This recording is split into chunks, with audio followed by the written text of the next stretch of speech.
ये तो बहुत कमजोर हैं। कुछ भी खाते हैं इनके तन को लगता ही नहीं। इन्हें एनर्जिक 31 दीजिए। एनर्जिक 31? जी हाँ, तंदुरुस्ती और ताजगी के लिए एनर्जिक 31 कैप्सूल।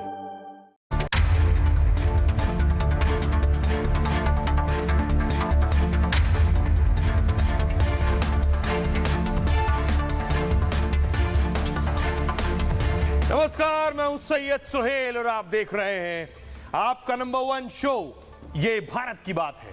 उम्मीद करते हैं आप सभी पूरी तरह से फिट होंगे और बहुत बहुत सेहतमंद होंगे। आइए शुरुआत करने जा रहा हूं आज की पहली बड़ी खबर के साथ। और पहली बड़ी खबर है कि अमेरिका में आग लग गई है। अमेरिका की तस्वीरें मैं आपको दिखा रहा हूं। अमेरिका में भीषण आग लगी है। गाड़ी से तस्वीरें ली गई हैं।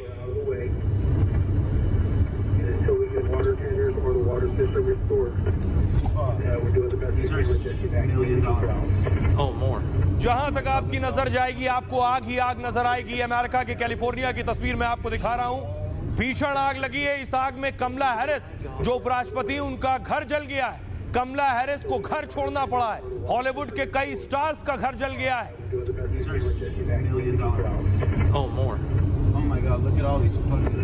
और उसके बाद देखिए किस तरह से आग बुझानी पड़ रही है। ये हॉलीवुड, जिस जगह को आपने देखा होगा, लोग यहां घूमने जाते हैं, यहां आग लगी। और उसके बाद देखिए ये वो जगह है जहां आग लगी है। हॉलीवुड, और बाकायदा प्लेन लगाए गए आग बुझाने के लिए। अमेरिका की तस्वीरें दिखा रहा हूं मैं आपको।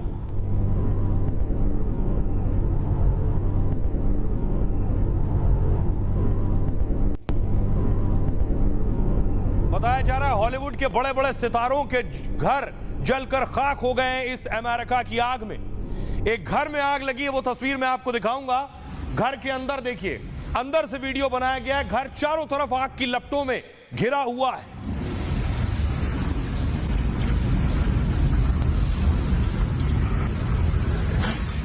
Oh shit.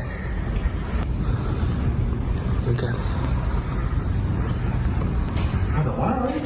Yeah. Oh shit.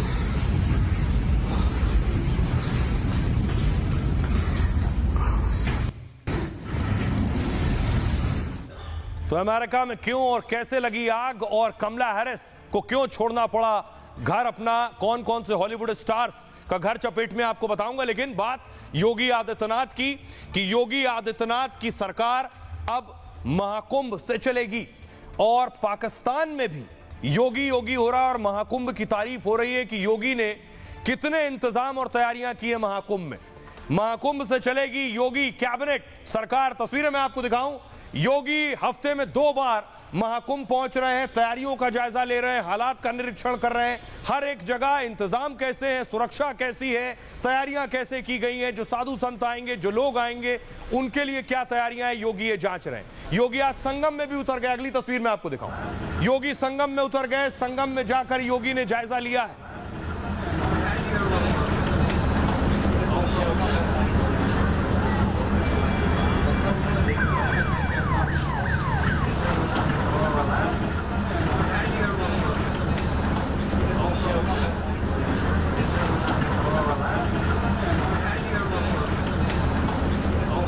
उसके बाद देखिए योगी उन टेंट, उन तंबुओं में भी गए जहां लोग आकर रुकेंगे। इसी तरह का योगी का भी महाराजा टेंट है जिसमें योगी आदित्यनाथ को रुकना है।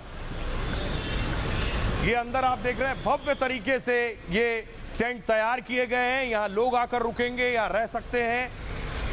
और अंतर्राष्ट्रीय स्तर की तैयारियां महाकुंभ में की गई हैं, जो तस्वीरें खुद गवाही दे रही। अब देखिए योगी की कैबिनेट कहां होगी, योगी कहां बैठेंगे, उनकी टीम कहां बैठेगी, ये वो आप महाराजा टेंट देख रहे हैं। योगी का टेंट इस तरह का होगा, यहीं योगी की सरकार चलेगी। महाकुंभ में ही कैबिनेट की बैठक की भी खबरें हैं। यहां योगी की पूरी टीम मौजूद होगी। और ये जो अंतर्राष्ट्रीय स्तर की तैयारियां हैं, ये तैयारियां का शोर जो है ये पड़ोसी मुल्क पाकिस्तान में भी है। पाकिस्तान भी महाकुंभ की तैयारियों की तारीफ कर रहा है, योगी की तारीफ में कसीदे पढ़ रहा है। पाकिस्तान कह रहा है हमारे यहाँ 5 लोगों को हम खाना नहीं खिला पाते हैं, महाकुंभ में तो लाखों और करोड़ों लोगों के खाने का इंतजाम होगा। सुनिए।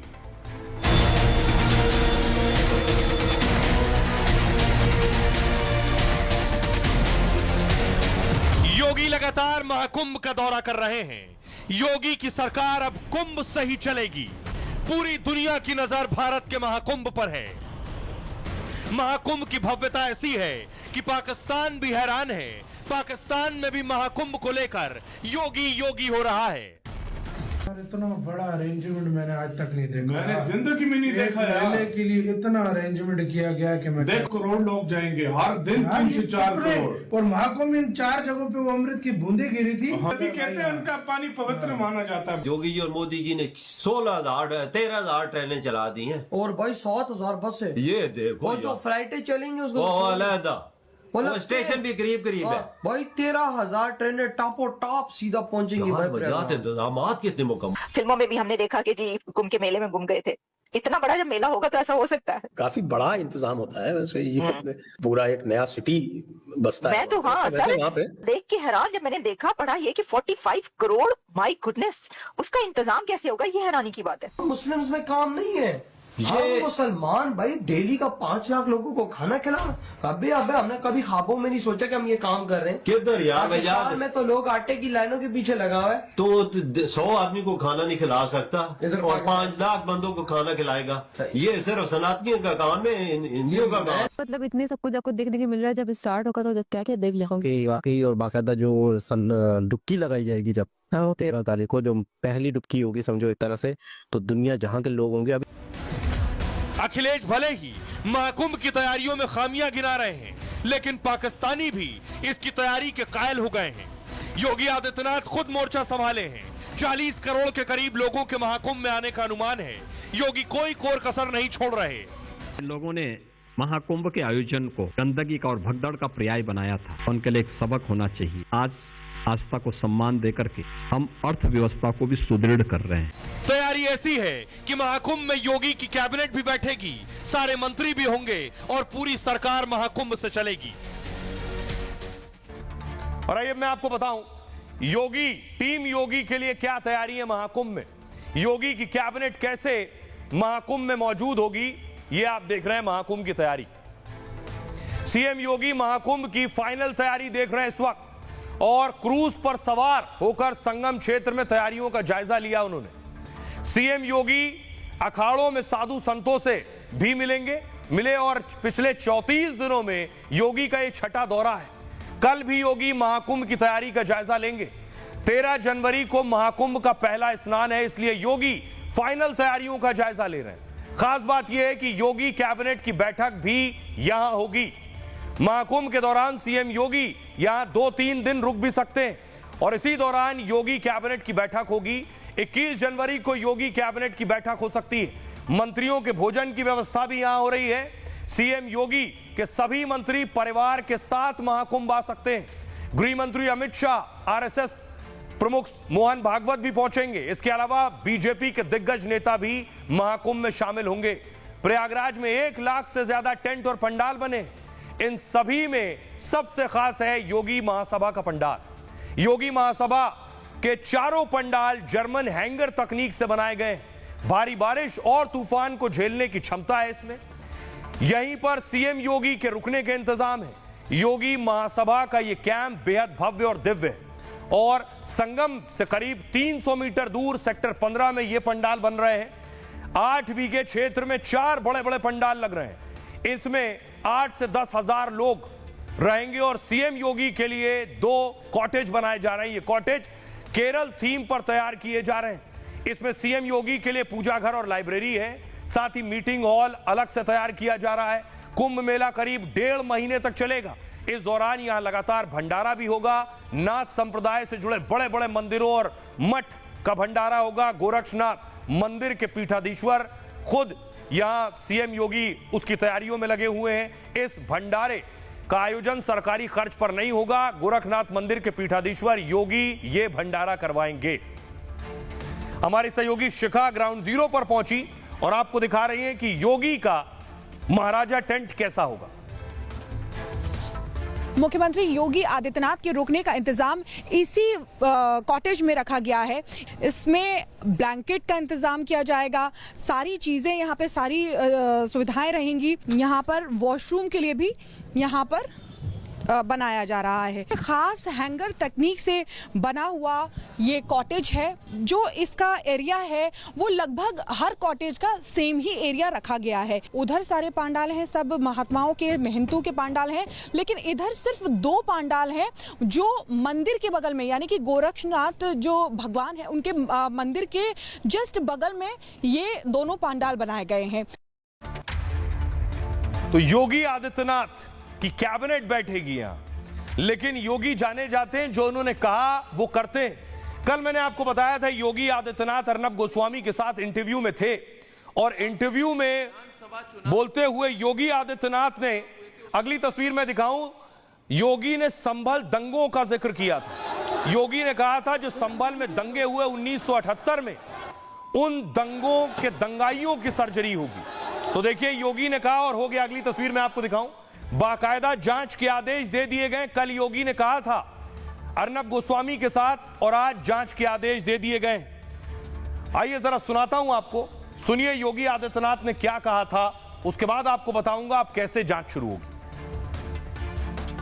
कि वे पुराने विवाद है, फिर कहते हैं प्लेसेस ऑफ वर्शिप एक्ट है, तो कह रहे पुराने विवादों पर को बंद करके रखो, इनको फिर से खुरेदने की जरूरत नहीं है।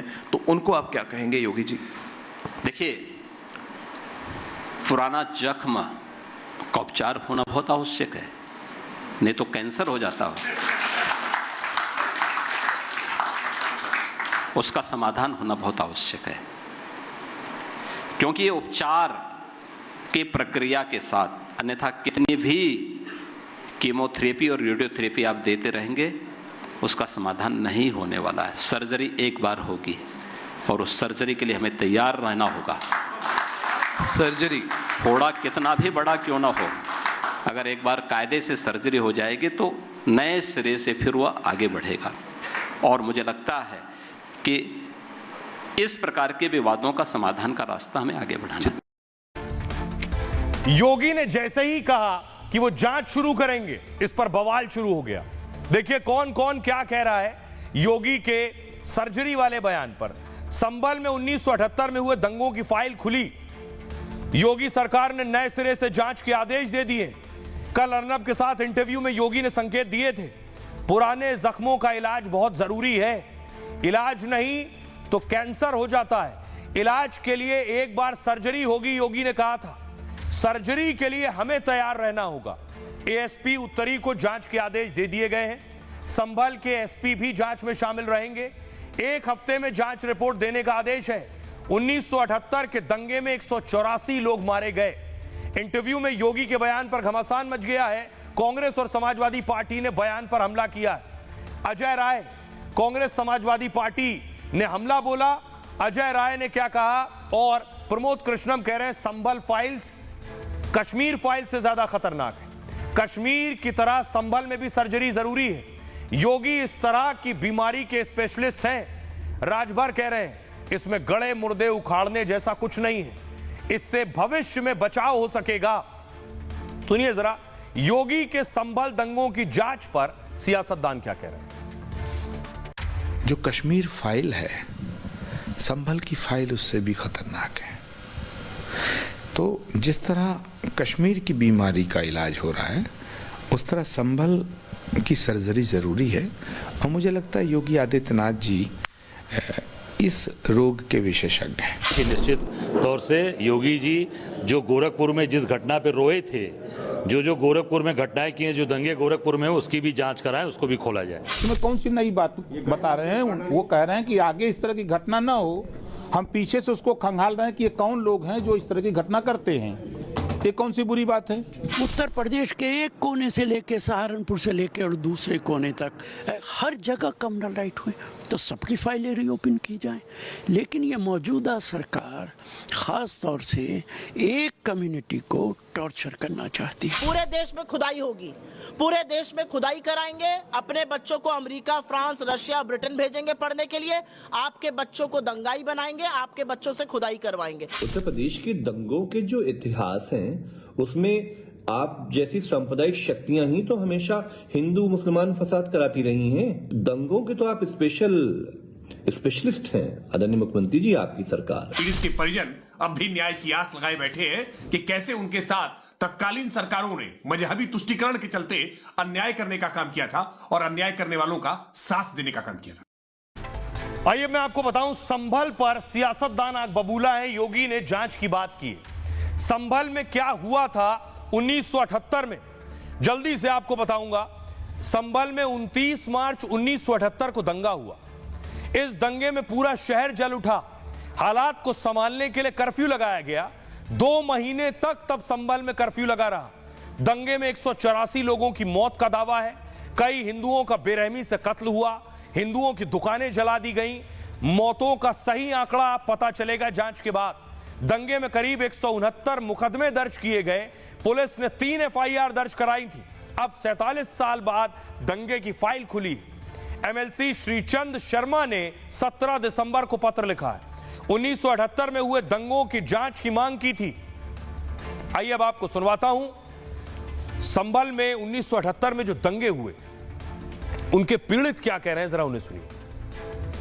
15 साल की उम्र थी उस वक्त मेरी, और हमारे कारखाने में जो मुरईलाल का फड़ कहलाता है उसमें दंगा हुआ था और मुसलमानों ने करीब 20 लोग जिंदा जला दिए। और हमारे गोदामों में खंडसारी रखी थी, 15 लाख रुपए की, वो लूट के ले गए थे। और हमारे जो बाबा थे उनको जिंदा जला दिया था। मंजर शफी नाम का एक मुस्लिम लीगिया, ये सब दंगा उसका ही फैलाया हुआ। दंगे में 150 से ज्यादा लोगों की मौत हुई थी। लगभग कहा जाता है कि 1 से 1.5 महीने तक कर्फ्यू लगा रहा था। पुलिसकर्मी घायल हुए थे, लोगों में डर का माहौल था। पुलिसकर्मी तो यूँ घायल हुए थे ना कि उस वक्त जो यहाँ के DM थे वो फरत अली साहब, उन्होंने तो शाम को 4-5 बजे तक फोर्स ही नहीं बुलाई। अच्छा, उन्होंने दंगा होने दिया। वो अपने आराम से कोतवाली में बैठे रहे। जब यहाँ की हिंदू पब्लिक उन पर गई कि साहब कुछ तो करो, हम मारे जा रहे हैं, हमारी व्यापार पर खत्म करते जा रहे हैं लोग, तब उसके बाद उन्होंने कोई फोर्स बुलाई। कौन लोग थे जो धमकाते थे गवाहों को, जिससे गवाह जो अपना जो उसमें मुलजमान थे वो धमकाते थे। जहीं कहीं रास्ते रोडवेज में मिल जाए या कहीं रास्ते में मिल जाए तो धमकाना ही चालू था। और कोई प्रशासन तो सुनता ही नहीं था किसी की बात। योगी आदित्यनाथ यही नहीं रुके संभल पर। योगी ने वक्फ पर भी बयान दिया कि वक्फ की इंच इंच जमीन हम ले लेंगे। योगी के इस बयान पर भी हंगामा हो गया है। योगी के इस बयान पर बहुत से मुस्लिम धर्मगुरु और सियासतदान नाराज हैं, जवाब दे रहे हैं योगी को। वक्फ विवाद पर योगी ने चेतावनी दी थी। वक्फ बोर्ड है या फिर भूमाफियाओं का बोर्ड, कब्जे की एक एक जमीन, एक एक इंच जमीन वापस लेंगे। वो अपनी खाल बचा लें बस।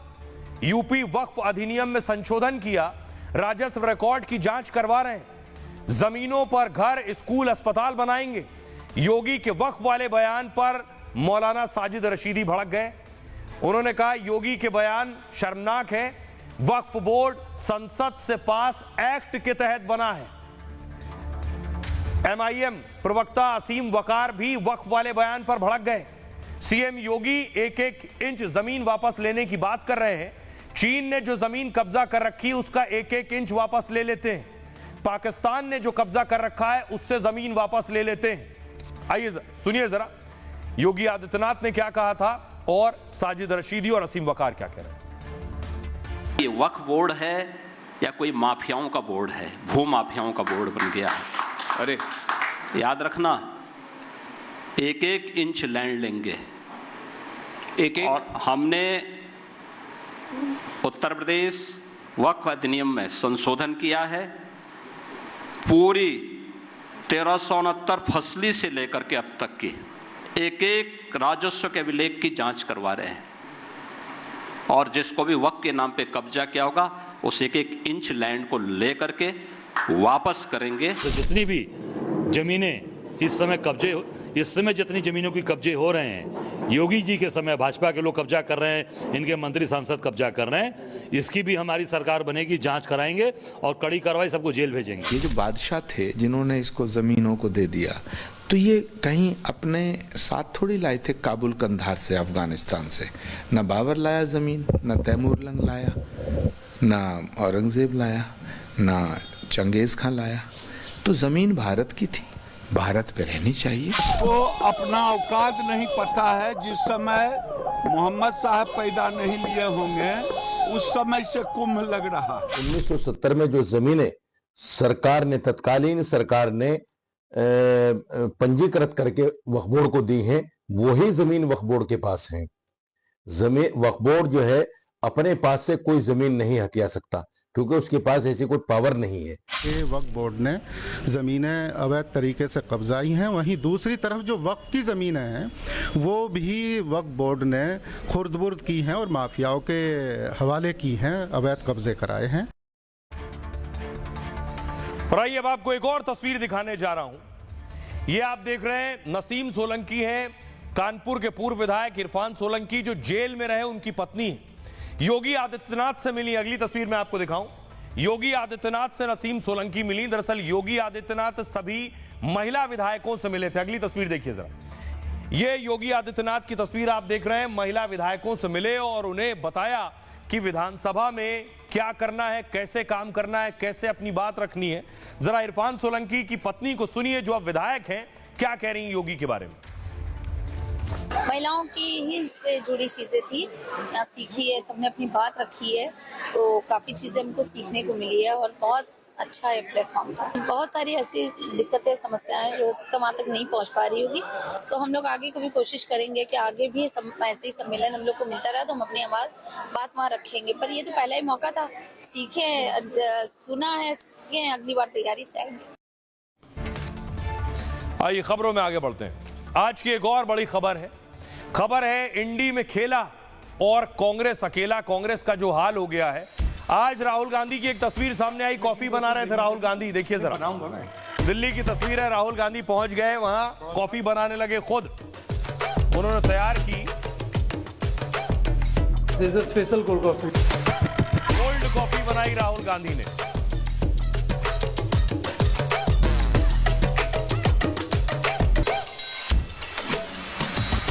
मेकिंग प्रोसेस देखना चाहेंगे सर? नहीं, बनाऊंगा मैं। राहुल गांधी खुद कॉफी बनाने लगे, वहां कॉफी बना रहे थे और यहां साथी छोड़कर चले गए। यहां साथी कह रहे हैं राहुल के साथ उन्हें आना ही नहीं है, यानी आम आदमी पार्टी कह रही है राहुल दिल्ली में ना लड़े, यानी कांग्रेस। अखिलेश कह चुके हैं यूपी ना सोचे, ममता कह चुकी है बंगाल ना सोचे, यही हाल बिहार का भी है। तो राहुल गांधी के साथी उनके साथ नहीं खड़े। अगली तस्वीर में आपको दिखाऊं। दूसरी तरफ नरेंद्र मोदी, जो दूसरी पार्टी के नेता हैं, चाहे वो चंद्रबाबू नायडू हो या पवन कल्याण हो, मोदी के साथ खड़े हैं।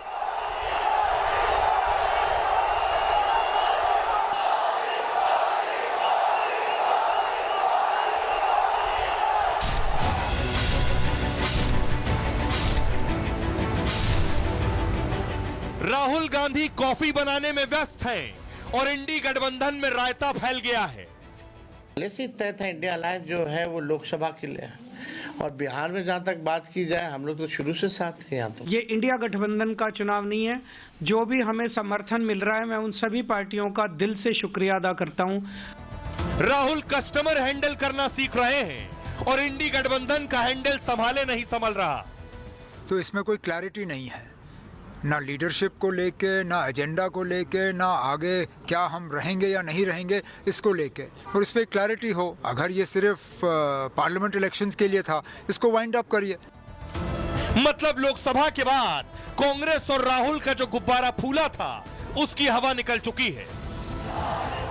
दूसरी तरफ मोदी हैं, जिनके साथ दूसरे दलों के नेता भी जुड़ते चले जा रहे हैं। मोदी के रथ पर टीडीपी के चंद्रबाबू नायडू भी हैं और जन सेना के पवन कल्याण भी। आखिर नेता वही है जिसके साथ विरोधी भी जुड़ते चले जाएं।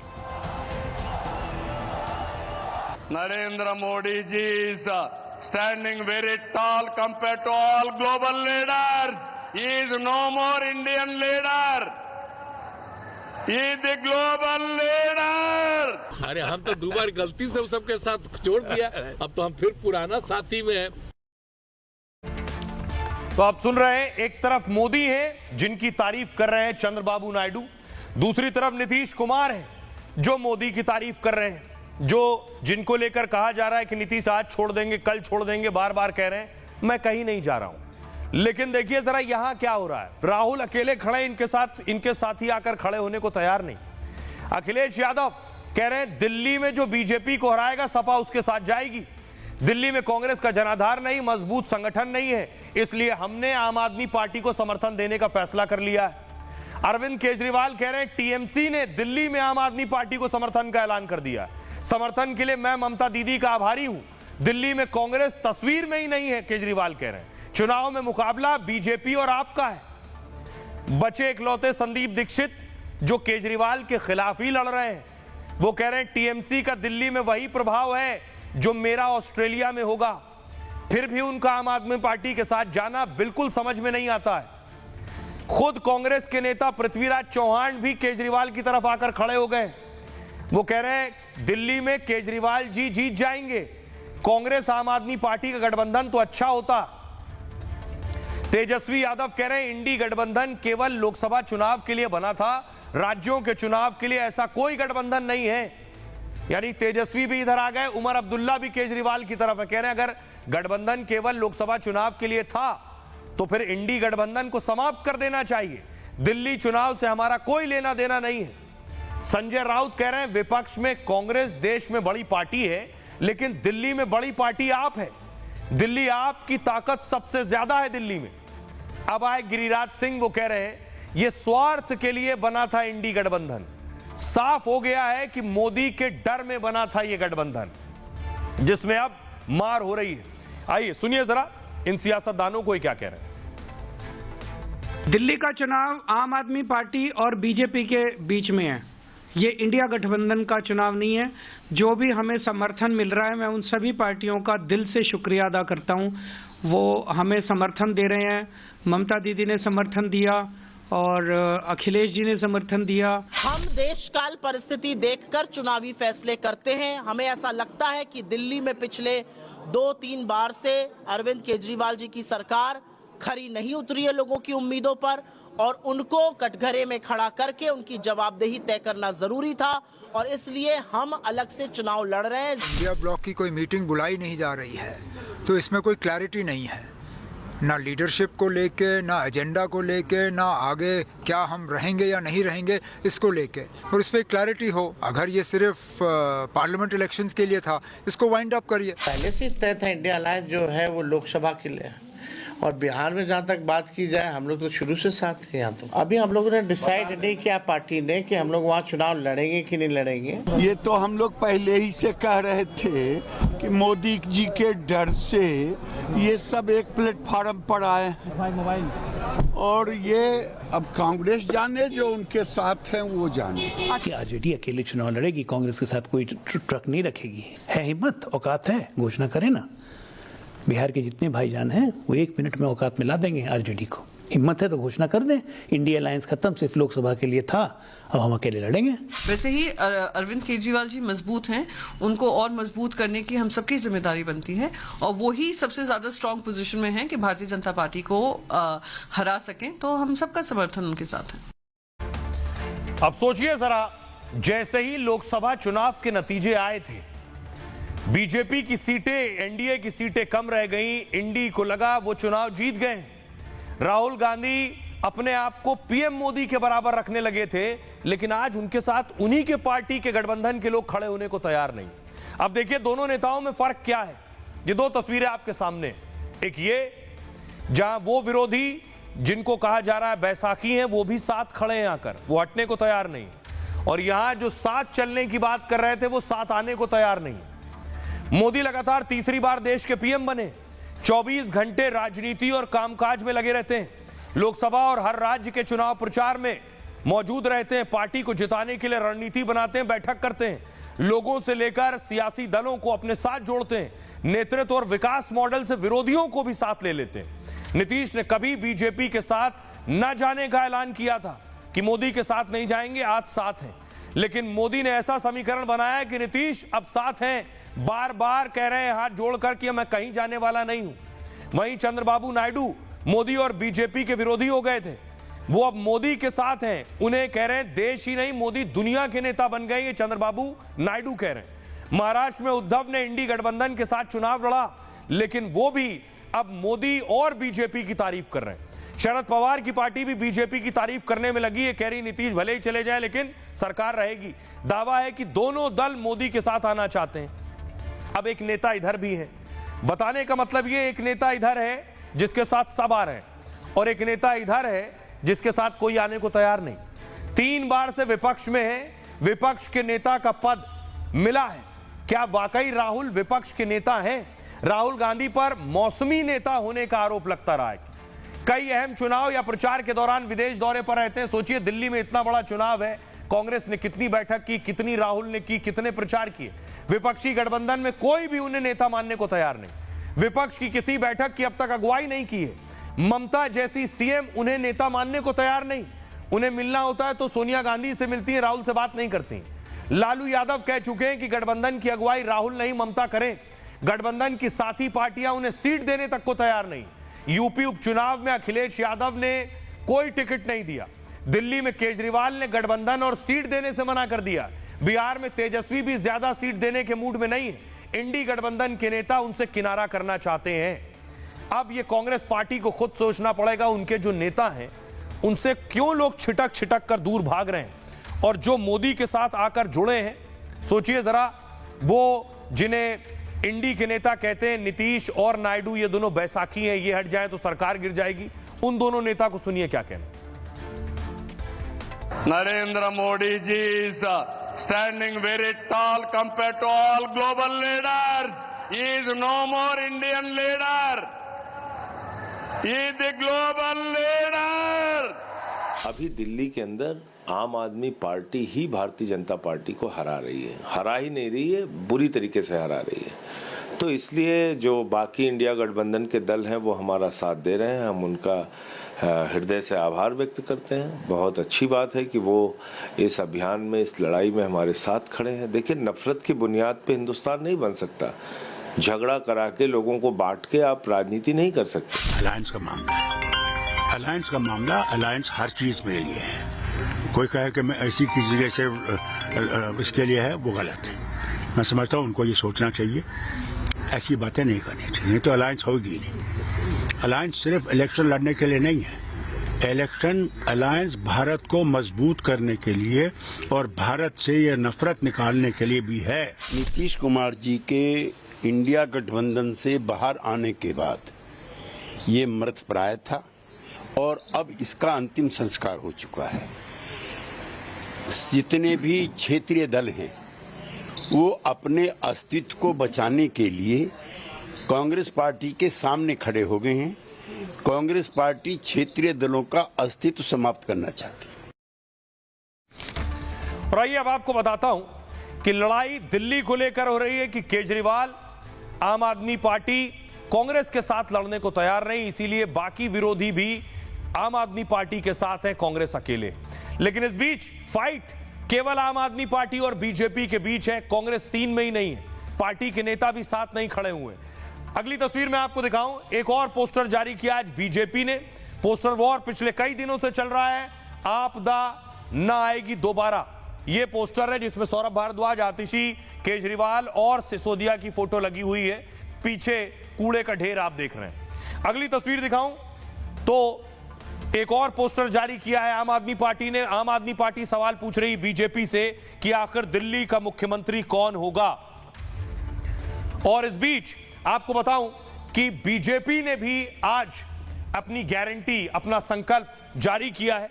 यह आप देख रहे हैं, चुनाव संचालन समिति की बैठक हुई, खुद अध्यक्ष जेपी नड्डा मौजूद थे इस बैठक में। जारी करेंगे, देखिए जरा क्या हो सकता है बीजेपी के संकल्प में। बताया जा रहा है कि बीजेपी 300 यूनिट बिजली मुफ्त दे सकती है, केजरीवाल 200 यूनिट दे रहे हैं, ये 300 यूनिट। और खबर है कि कांग्रेस 400 दे सकती है। धार्मिक स्थलों को 500 यूनिट बिजली बीजेपी फ्री दे सकती है। लाडली बहन योजना का ऐलान संभव है और बीजेपी 2500 रुपए प्रति महीने की घोषणा भी कर सकती है। हर घर शुद्ध पानी देने का ऐलान है, पाइपलाइन से मुफ्त साफ पानी। आम आदमी पार्टी की जो स्कीम है उसमें 200 यूनिट बिजली फ्री है, 20,000 लीटर पानी फ्री है, महिलाओं को 1,000 रुपए महीना, सरकार आने के बाद 2100 रुपए महीना, ऑटो वालों के लिए 10 लाख का बीमा, पुजारियों ग्रंथियों को 18,000 रुपए का वेतन। सुनिए जरा क्या कुछ कह रहे हैं बीजेपी के सांसद मनोज तिवारी। जनता के लिए वो सारी सुविधाएं हम देने जा रहे हैं जिनको अरविंद केजरीवाल ने झूठे वादे करके भ्रमित करके धोखा दे दिया। दिल्ली के झुग्गी वासी, कच्ची कॉलोनी वासी, सबको वो सुविधा देना चाहते हैं कि वैसा जीवन हो, पीने का शुद्ध पानी हो, लेने के लिए ताज़ी हवा हो। हम वो दिल्ली देंगे। एक बार 5 साल के लिए दिल्ली की जनता अपना जो विश्वास दे रही है 5 फरवरी को पूरा। आइए अब आपको लिए चलता हूं। आज की एक बड़ी खबर है, अमेरिका में भीषण आग लग गई।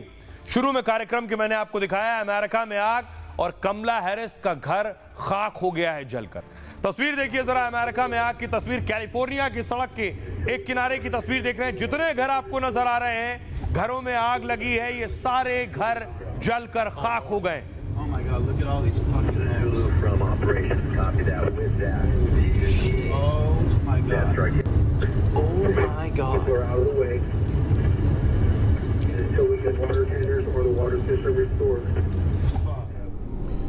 देखिए जो आग लगी है, इस आग को बुझाने के लिए अब हवाई जहाज लगाए गए। जहाज से बाकायदा पानी का छिड़काव हो रहा है कि यह आग बुझाई जा सके। यह आप देख रहे हैं हवाई जहाज उड़ रहे हैं और इससे पानी का छिड़काव हो रहा है। हेलीकॉप्टर है जिससे पानी का छिड़काव किया जा रहा है। आग बुझाने की कोशिशें हो रही है। 530 किलोमीटर तक आग फैल गई है और आग बताया जा रहा है कई सेलिब्रिटीज के घर तक पहुंच गई है, जिसमें हॉलीवुड के सेलिब्रिटीज हैं। खुद कमला हैरिस उपराष्ट्रपति के घर में भी आग लग गई है।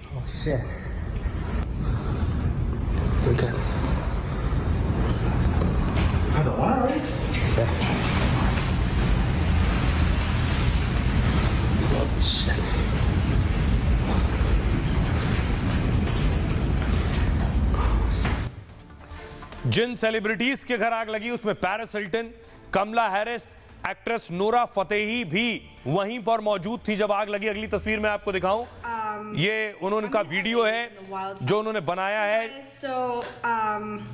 I'm in LA and the wildfires are crazy. I've never seen anything like this. This is insane. We just got an evacuation order like 5 minutes ago.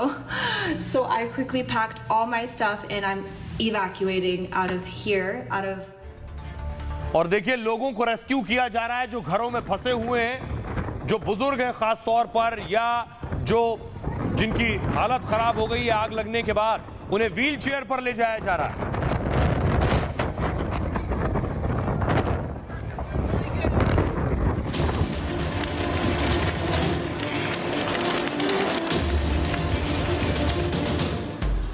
America में ऐसी आग लगी है जो दुनिया ने न पहले कभी देखी और न सुनी। भीषण आग की लपटों ने कमला हैरिस का घर भी खाक कर दिया है। हॉलीवुड यानी अमेरिकी फिल्मों के बड़े बड़े सितारे कांप उठे। उनका घर जल रहा है और वो जान बचाकर भाग रहे हैं। आग बुझाने के लिए सैकड़ों हेलीकॉप्टर और हवाई जहाज लगाए गए हैं, लेकिन आग इतनी भयंकर है कि बुझने का नाम नहीं ले रही। बर्फीले तूफान के बाद आई इस मुसीबत से अमेरिका के एक हिस्से में इमरजेंसी का ऐलान करना पड़ा और बाइडेन को अपना विदेशी दौरा तक रद्द करना पड़ा। रही आपको बताऊं आग लगी कहां है अमेरिका में, जिसके बाद बाइडेन ने अपने कई दौरे रद्द कर दिए हैं और कई सेलिब्रिटीज अपना घर छोड़कर जा चुके हैं।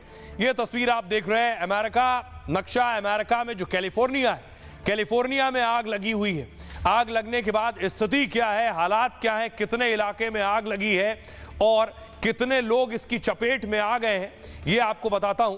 देखिए जरा हालात क्या है।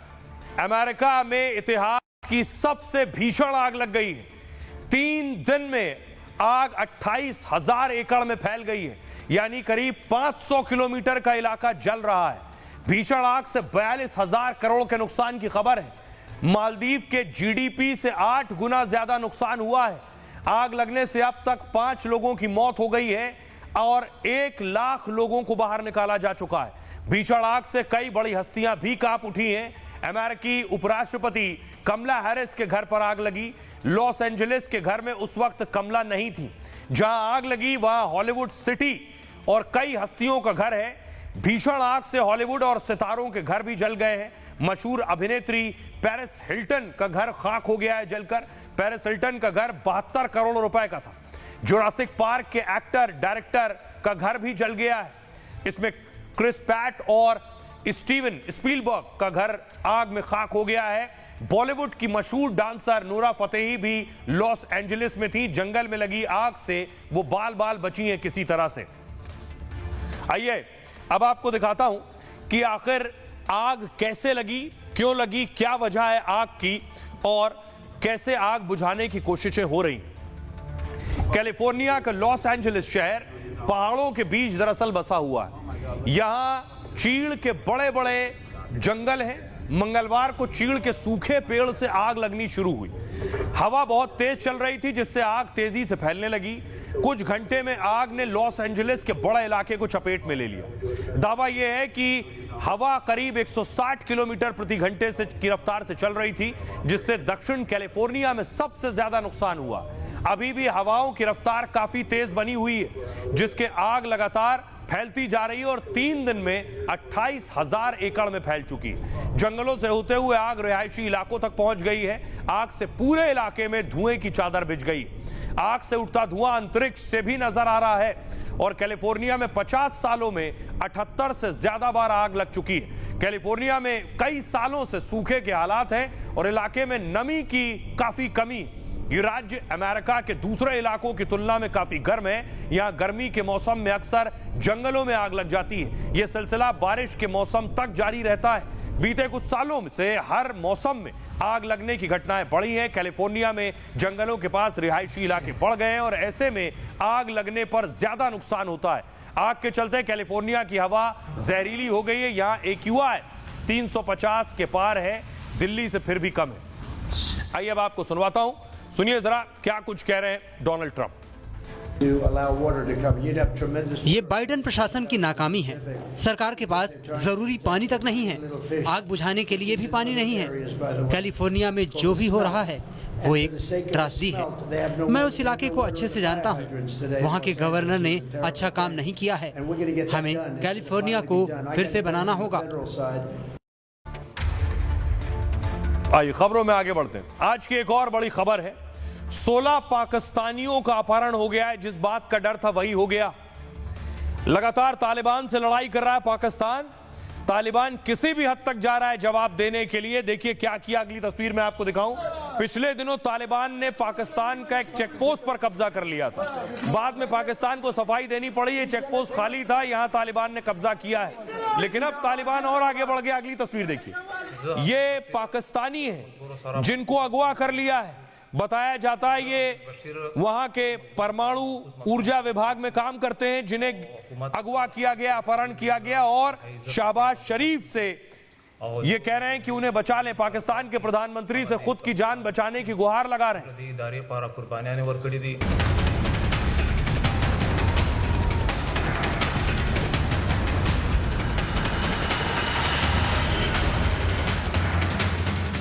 तालिबानी लड़ाके पाकिस्तान पर ताबड़तोड़ हमला कर रहे हैं। कभी तालिबानी पाकिस्तानी पोस्ट पर कब्जा कर रहे हैं तो कभी पाकिस्तानी सेना के जवानों को सीमा से भगा रहे हैं। अब तालिबानियों ने पाकिस्तानियों का अपहरण भी शुरू कर दिया है। पाकिस्तान में घुसकर तालिबानी 16 पाकिस्तानियों को उठा ले गए।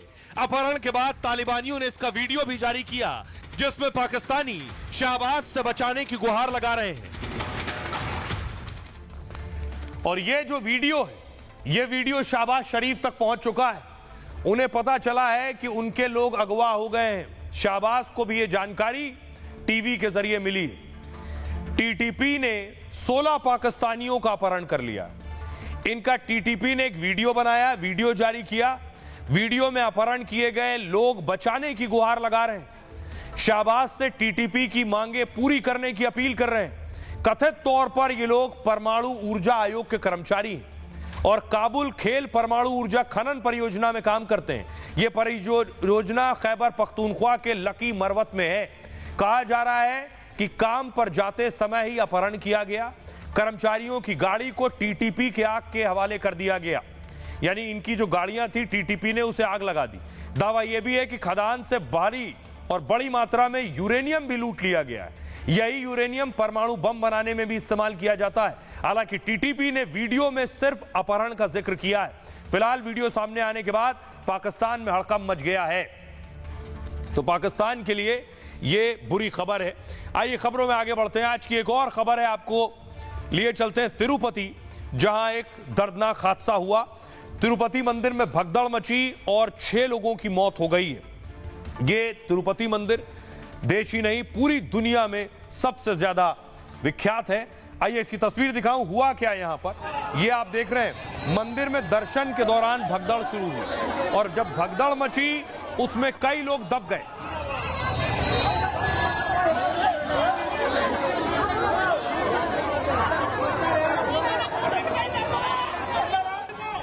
उसके बाद देखिए, जो महिला घायल थी और पुरुष घायल थे, उनका दम घुटा है तो उन्हें लोग सीपीआर दे रहे हैं।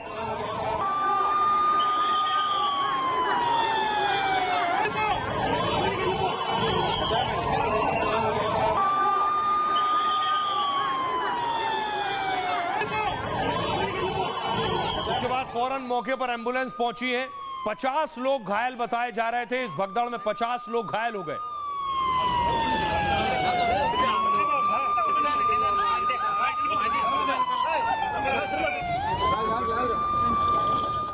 और खुद आंध्र प्रदेश के मुख्यमंत्री चंद्रबाबू नायडू फौरन तिरुपति पहुंचे। ये उनकी तस्वीर देख रहे हैं। 50 लोग घायल थे। चंद्रबाबू नायडू लोगों तक गए, जो घायल भर्ती थे उनसे मिले, जाकर उनके स्वास्थ्य के बारे में उनसे हाल जाना।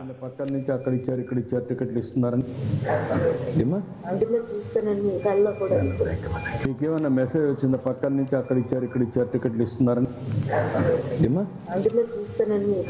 डिप्टी सीएम पवन कल्याण भी पहुंचे। आंध्र प्रदेश के सीएम चंद्रबाबू नायडू ने घटना स्थल का भी दौरा किया जहां ये घटना हुई है। ये वो तस्वीर आप देख रहे हैं।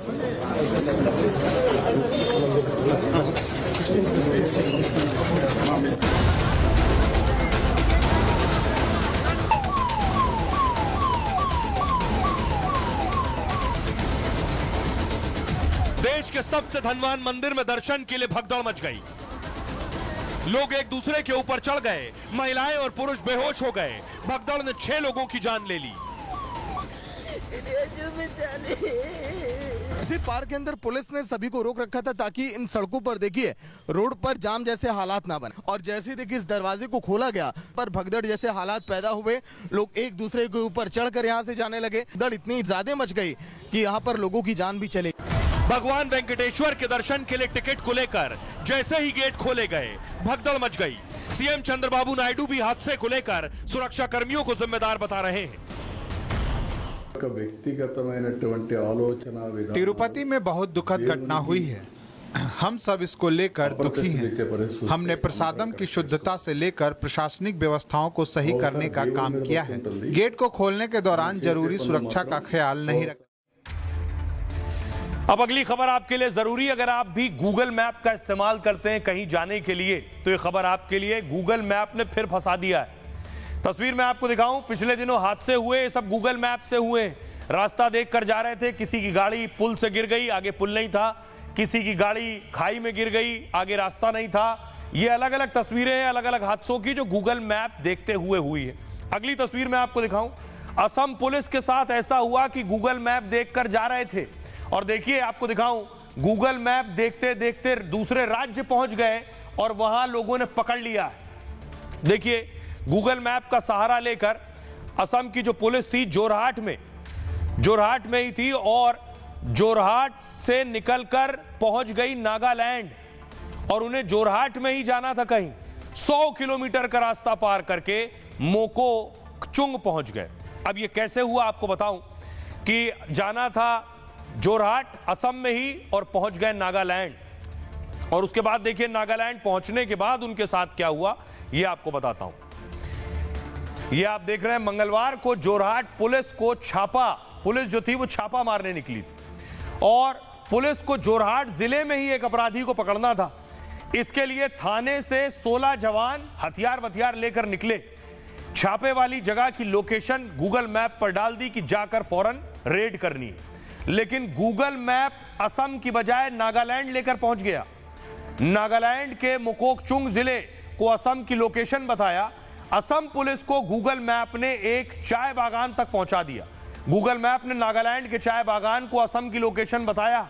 पुलिस टीम में सिर्फ 3 जवान वर्दी में थे, बाकी सिविल ड्रेस में थे। इससे स्थानीय लोगों ने पुलिस वालों को हाईटेक बदमाश समझ लिया और फिर बदमाश समझकर असम पुलिस पर हमला कर दिया। स्थानीय लोगों के हमले में एक पुलिसकर्मी घायल हो गया है। सभी 16 पुलिस वालों को नागालैंड के लोगों ने बंधक बना लिया।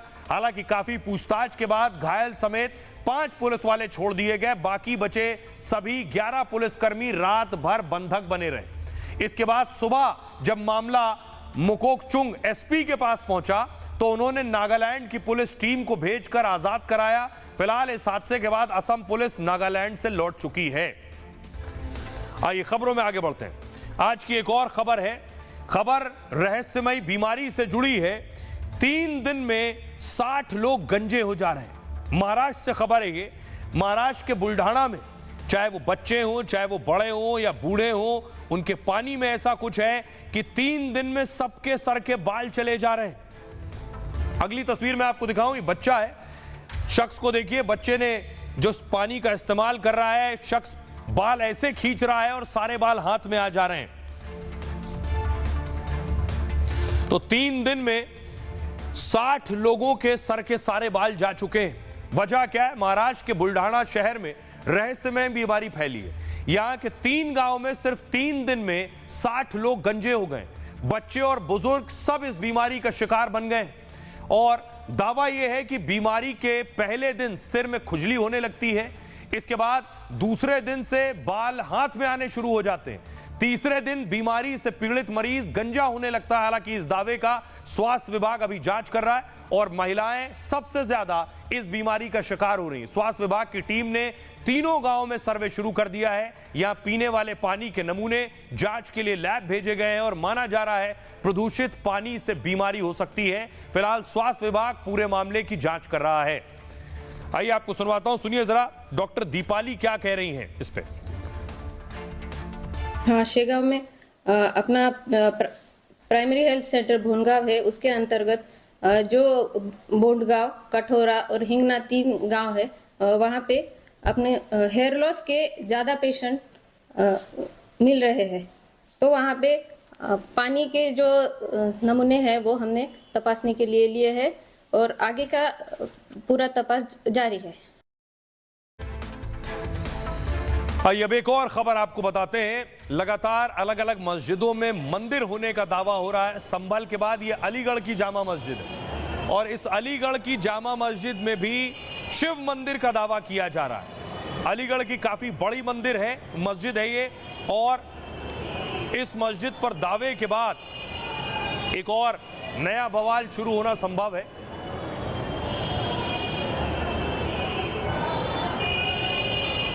तो संभल के बाद अलीगढ़ की जामा मस्जिद पर आखिर विवाद क्यों है? आइए सैमसंग गैलेक्सी Z Fold 6 पर गैलेक्सी AI का इस्तेमाल कर नोट असिस्ट से खबरों को रिकॉर्ड और समराइज करते हैं।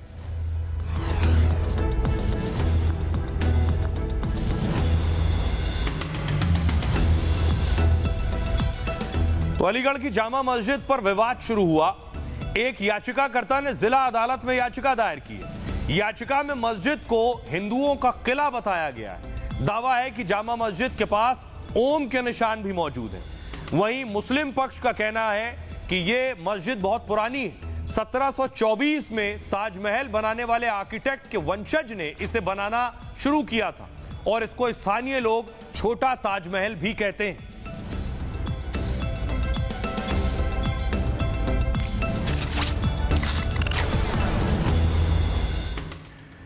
तो ये था आपके लिए सरल अंदाज में खबरों की सटीक पेशकश गैलेक्सी AI की मदद से सैमसंग गैलेक्सी Z Fold 6 पर।